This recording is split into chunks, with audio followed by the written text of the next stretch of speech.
Hello everyone.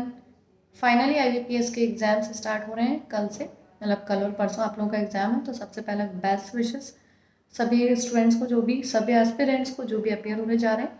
और कुछ students मुझे मैथ्स की स्ट्रैटेजी पूछ रही थी कि कल हमें मैथ्स को कैसे सेटअप करना है। देखिए, सबसे पहली चीज़ है, मैं आपको तीनों के बारे में थोड़ा थोड़ा बता देती हूँ बहुत कम टाइम लेके। देखिए, इंग्लिश के लिए तो 20 मिनट सफिशियंट है, आपको कुछ छोड़ना ही नहीं है, पढ़ने की कोशिश पूरे करने हैं। छोड़ने से मतलब पढ़ना नहीं छोड़ना है। अगर आपको डाउट हो तो छोड़ देना है, क्योंकि नेगेटिव मार्किंग में फालतू की चीज़ अटैम्प्ट नहीं करनी है। लेकिन हाँ, 20 मिनट्स आर इनफ। आपको मैं उसमें कुछ छोड़ने का सजेशन नहीं दूंगी। पढ़ने के लिए आपको सब चीज़ें रीडिंग करनी है, ठीक है। दूसरे पे हम आते हैं मैथ्स और रीजनिंग पे। देखिए, इसमें जो सबसे ज़्यादा सेटअप होता है ना, जो सबसे ज़्यादा कलाकारी कह सकते हैं टाइम सेटअप की, वो रीजनिंग के लिए है।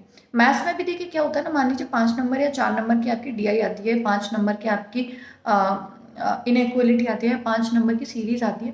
आप मान लीजिए पेपर जब भी लास्ट हो रहा होगा, लास्ट का 1 मिनट होता है, कोई ना कोई सवाल तो आप सॉल्व कर रहे होंगे जो छूटेगा।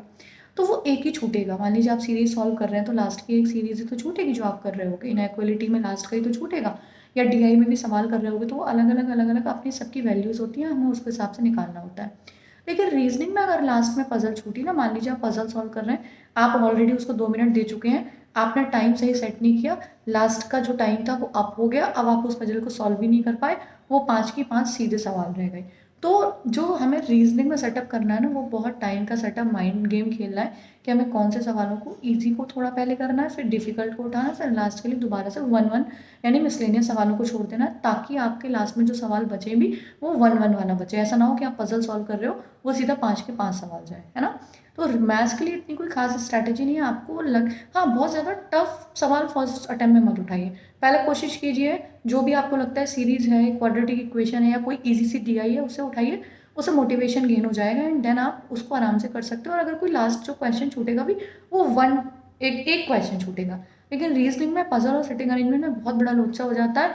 अगर गलत सवाल उठा लिया ना लास्ट में, तो वो छूट, क्योंकि लास्ट में हड़बड़ी में 1 मिनट तो वैसे भी माइंड फ्रीज हो जाता है। तो उस टाइम में वो क्वेश्चंस अच्छे से लग जाते हैं, जैसे कि रिलेशन हुआ, रिलेशन का कोई छोटा सा सवाल है, या डायरेक्शन डिस्टेंस का है, या फिर कोडिंग डिकोडिंग से है। और जो इजी वाले सवाल आते हैं, अरे वो कौन से होते हैं, जैसे नंबर्स लिख दिए जाते हैं, इनको अगर आपस में बदल दिया जाए, और इसको इसका जो इवन नंबर के साथ, इसका ऑड नंबर के साथ, मुझे तो नाम कोई याद नहीं आ रहा चैप्टर का, मतलब वैसे, है ना। वो वाले सवाल लास्ट में हो जाएंगे, बल्कि और जोश के साथ होते हैं कि टाइम अप हो रहा है। लेकिन जब हम पजल लगा रहे होते हैं ना, टाइम अप हो रहा है मीन्स रेड लाइन देखते ही माइंड हो गया खत्म, अब बचता नहीं है, वो पजल वैसे भी नहीं लगती है।